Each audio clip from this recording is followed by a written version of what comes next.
Olá, alunos queridos! Vamos lá para mais uma aula desse nosso curso maravilhoso.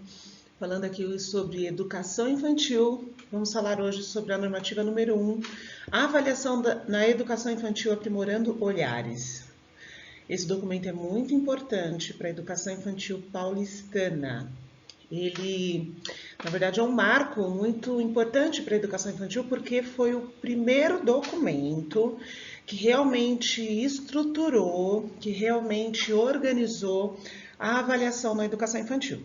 A partir daí, houve uma padronização, na verdade, do que é a avaliação na educação infantil. Até então, existia-se sim a avaliação, mas cada escola organizava do seu jeito. Não tinha ainda uma maneira organizada de toda a rede fazer acontecer a avaliação na educação infantil. Então, por isso que esse documento é um marco, a partir dele, a gente percebeu que as escolas começaram realmente a seguir um padrão.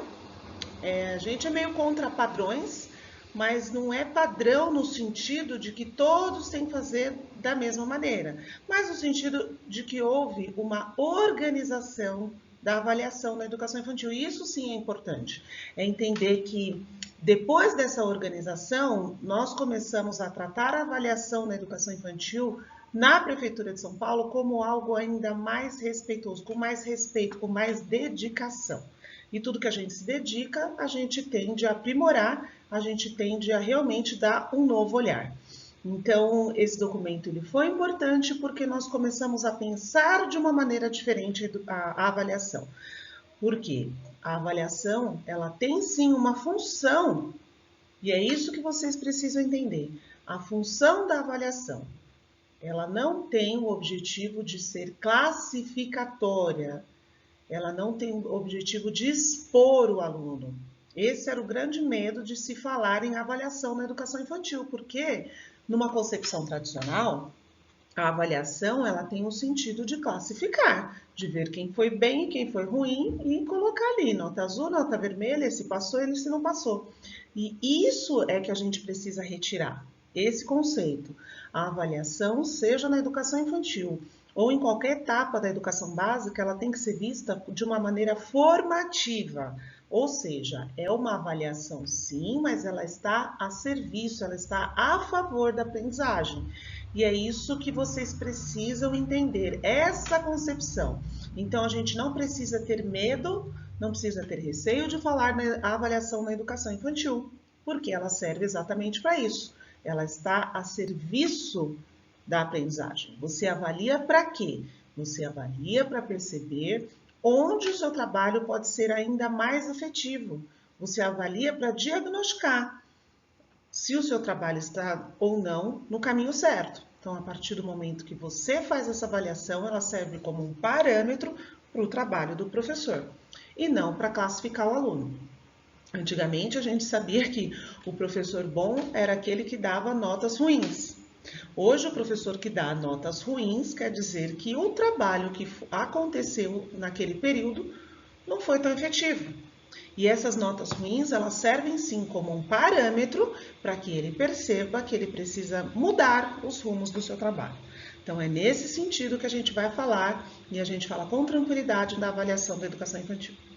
Então, vamos lá conhecer esse importante documento para esse concurso.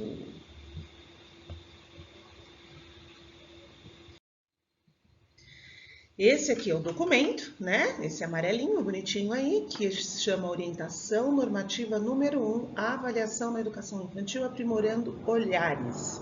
Ele foi escrito pela Secretaria Municipal de Educação, né, e publicado pela Secretaria Municipal de Educação. E o importante que ele foi feito a muitas mãos, né? Foram feitos grupos de trabalho, GTs que a gente chama, e através desses GTs foram aprimorando esse documento até que ele chegasse na versão que ele está aqui apresentado para vocês, e ele foi publicado em 2013. Bom, então esse documento ele foi elaborado, como eu falei, por um GT, que é um grupo de trabalho.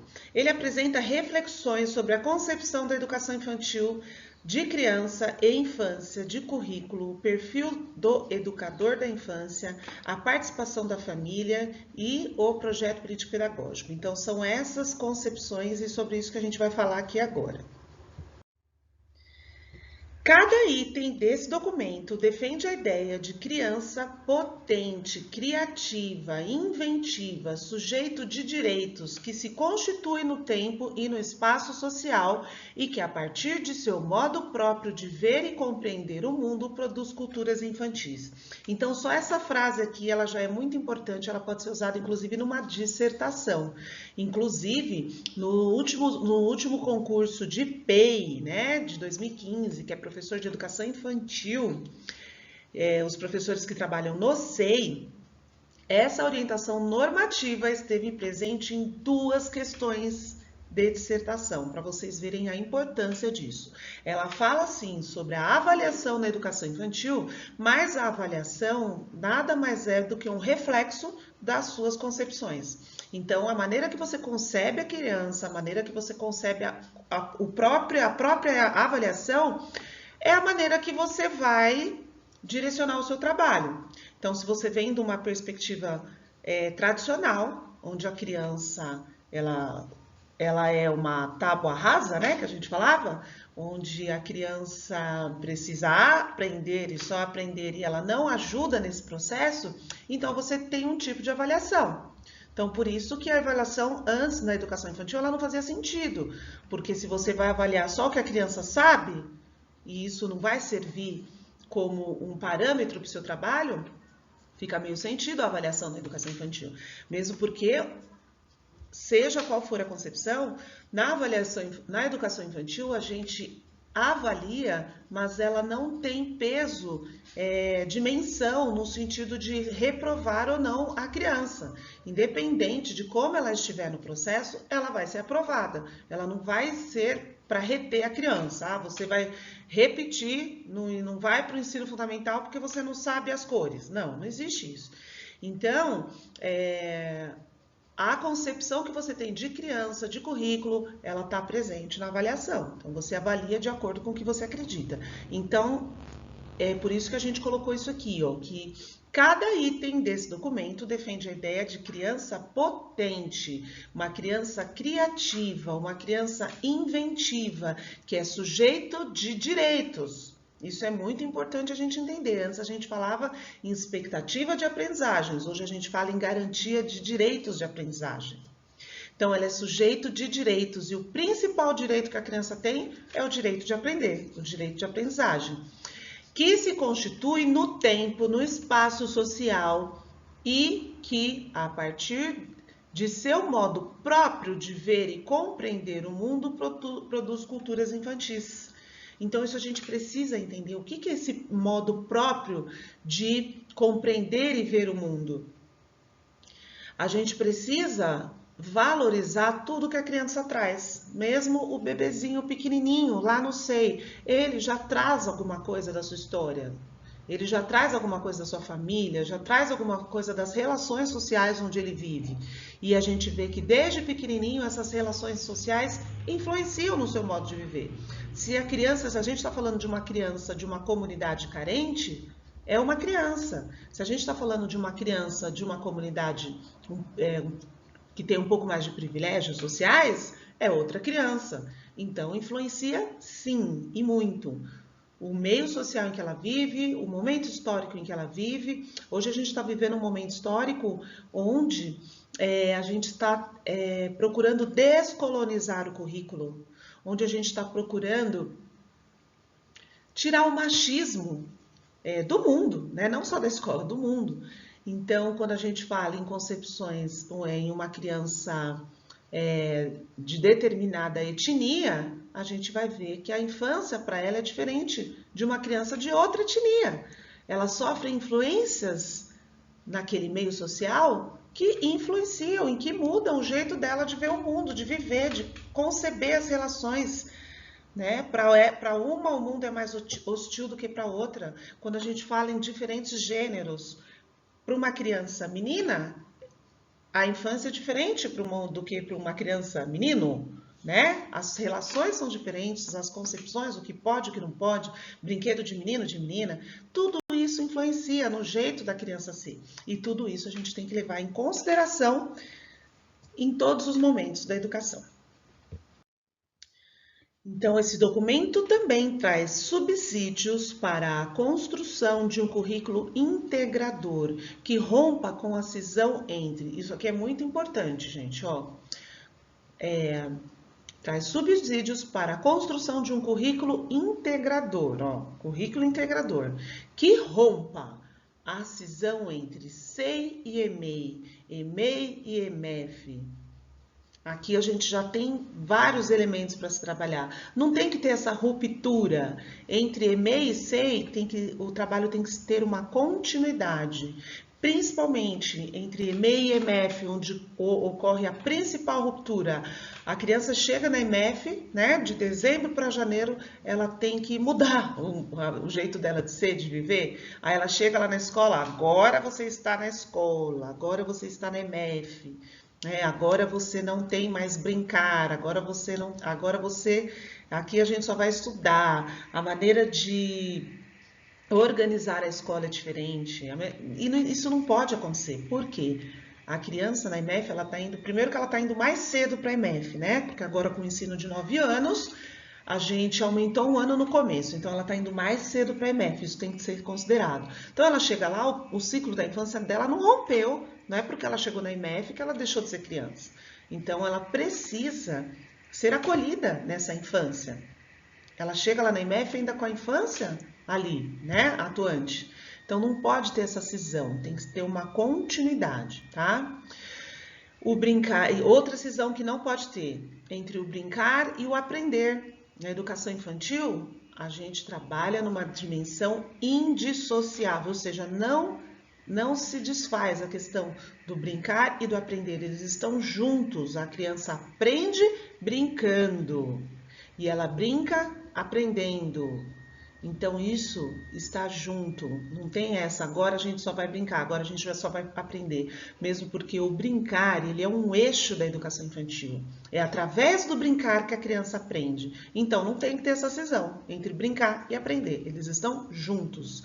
Outra cisão, corpo e mente, não pode existir essa cisão, o corpo e a mente está junto. Antigamente a gente pensava assim também, né? Quando você está brincando, você está utilizando o corpo, você não está utilizando a mente, você não está pensando. E isso não existe, principalmente na educação infantil, que a gente trabalha muito mais o corpo, né? Então, quando a gente trabalha o corpo da criança, a gente trabalha através de vivências, de experiências, né? Você vai falar aí, antigamente a gente ia trabalhar, sei lá, coordenação motora. Aí você fazia a criança cobrir um monte de pontilhados. E depois a gente percebeu que trabalhando o corpo da criança, ela tendo mais noção do seu esquema corporal, a coordenação motora ela vai se aprimorando. Então as coisas estão juntas, corpo e mente, não tem que ter essa cisão, né? A unidade educacional e a família é outra cisão que a gente não pode deixar acontecer. Por quê? Porque a família, principalmente da criança pequena, tem que estar junto ali no processo. Ela faz parte do processo. Você tem que envolver a família na aprendizagem da criança, porque tem que dar uma continuidade também entre o que ela faz na escola e o que ela faz em casa. Não adianta você estar ali desfraldando a criança em casa na escola e em casa não ter uma continuidade e vice-versa. Então, a gente precisa ter uma continuidade dos processos e a família precisa estar ali potente, atuante, numa parceria com a escola. A família não é inimiga da escola, ela é parceira. E essa parceria, é claro que não é uma coisa fácil, mas ela é possível. E quanto mais bem sucedida essa parceria for, melhor vai ser o trabalho. O currículo e o projeto político-pedagógico também não pode existir essa cisão. Eles têm que estar juntos. O que acontece no currículo tem que estar explícito no projeto político-pedagógico. Não adianta ter um PPP lindo e maravilhoso e as coisas não acontecem de verdade. Então não pode existir essa cisão também, né? A prática pedagógica e a avaliação. Não pode existir essa cisão. Não adianta você trabalhar de um jeito e avaliar de outro. As coisas têm que estar juntas, como eu falei. Na avaliação tem que estar presente a sua concepção de criança, a sua concepção de currículo. Não adianta você fazer uma avaliação de um jeito e trabalhar de outro. Então, o que você espera da criança tem que estar presente na maneira que você está trabalhando, né? Não pode existir essa cisão. Outra cisão, os adultos e as crianças, não pode existir essa cisão. Tem que ser um trabalho contínuo, um trabalho integrador. O adulto faz parte do processo, ele está lá a serviço da criança, é lógico, mas eles têm que juntos fazer um trabalho contínuo, um trabalho integrado, uma parceria, todos os adultos da escola, não só o professor. E outra, os adultos e as crianças, a cidade e as infâncias, também não pode ter essa cisão. Esse caráter integrador do currículo para a infância traz a avaliação como parte fundamental do trabalho político-pedagógico, certo? Então, é muito importante que existam essas integrações entre todos esses aspectos. Eles não podem trabalhar separados. Tem que haver uma integração e, na verdade, uma consistência, né? Não pode ser assim tão diferente, né? Tem que estar tudo integrado, corpo e mente, brincar e aprender, adultos e crianças, família e escola, tem que estar tudo ali num trabalho integrado, num trabalho consistente. E é assim que a avaliação também deve ser concebida como parte desse trabalho, principalmente a serviço da aprendizagem. É um importante objeto de estudo e reflexão para as educadoras e os educadores da rede municipal de ensino, com foco na construção do trabalho pedagógico de maneira a respeitar e considerar a pluralidade das comunidades e as singularidades dos contextos educacionais dos quais os bebês, as crianças, suas famílias e os profissionais das unidades são os autores na construção desse projeto educacional em um movimento de interlocução entre os atores sociais. Então, aqui a gente considera toda a diversidade que a criança traz. Tudo isso traz elementos importantes. Quando você observa tudo isso, você vai vendo que a criança ela é singular, ela é um sujeito único. Não existe ninguém igual a ninguém. Existem coisas que são semelhantes, mas cada um é cada um. E quanto mais você conseguir compreender, entender e respeitar essa singularidade, mais efetivo vai ser o seu trabalho. Como marco na história desta etapa da educação básica na rede, inaugura um tempo de fortalecimento e consolidação de concepções que consideram as crianças como centro do projeto político-pedagógico. É o que eu falei, esse documento é um marco na rede. E esse marco traz essa concepção, onde considera a criança o centro do projeto político-pedagógico. Durante muito tempo, a infância passou por uma invisibilidade, onde não se dava muita importância para a questão da infância. O que é a infância? Que tempo é esse? Como que ela tem que ser vivida? Existe um padrão? Existe só um tipo de infância? Existe o que a gente ouve falar por aí de pessoas que dizem eu não tive infância. O que quer dizer essa frase, né? Como se a pessoa nasceu e foi direto para a adolescência. Tem como acontecer isso? Antigamente a gente falava que não teve infância, a pessoa que não brincou, que não aproveitou, que não pôde ser criança. Mas hoje a gente percebe o quê? Que não é que ela não teve infância, ela teve infância, mas ela teve uma infância diferente da outra. Então, por isso que a gente fala em infâncias. Não existe só uma maneira de viver a infância. Todo mundo tem infância, mas existem infâncias, tá? Então, essa visibilidade da infância, ela precisa acontecer. Ela é um momento único na vida e é muito importante, é muito fundamental. A psicologia fala o tempo todo da infância. Muitas coisas, a maioria dos seus traumas, dos seus medos, das coisas que você não resolve bem na sua vida adulta, onde que está o problema? Na infância. A maneira que você viveu a sua infância, ela vai influenciar na sua vida adulta. Então, a infância, ela é o momento mais importante da vida. E a maneira que você vive a infância é muito importante. Então, ela não pode passar por essa invisibilidade. A gente tem muito que estudar a pedagogia da infância, entender a infância, saber o porquê, o que acontece na infância que é tão fundamental, né? E essas vivências bem-sucedidas, quanto mais bem-sucedidas forem, elas vão criando raízes que serão importantes lá na sua vida adulta. Então, uma criança que teve uma infância bem-sucedida, né, se a gente pode falar nesse aspecto, ela com certeza vai ser um aluno, um adulto bem-sucedido, bem resolvido.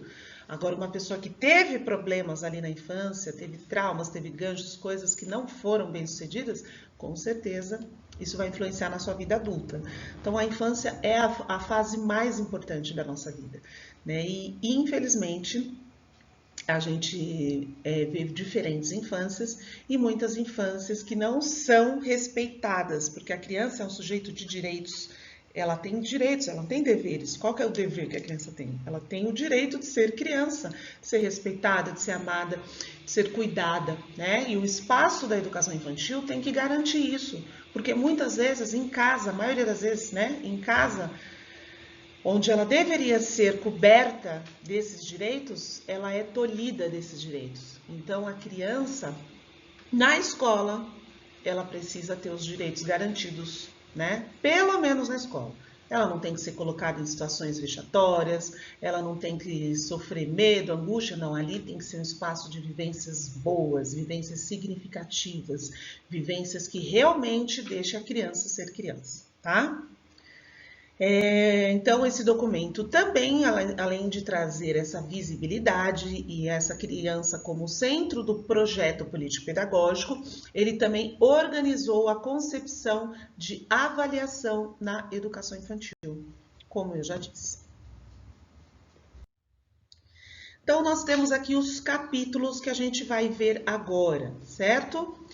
No capítulo 1, a gente tem aí a própria concepção de educação infantil, depois a gente tem concepção de infância e de criança, concepção de currículo, o perfil do educador da infância, isso é importantíssimo, a participação da família nesse processo, o próprio projeto político-pedagógico, a gente tem uma contextualização, né, da avaliação na educação infantil, avaliando o processo de aprendizagem e desenvolvimento da criança, é um outro capítulo, avaliação institucional, articulação da educação infantil com o ensino fundamental e expedindo finalmente o documento educacional. Então, bora lá.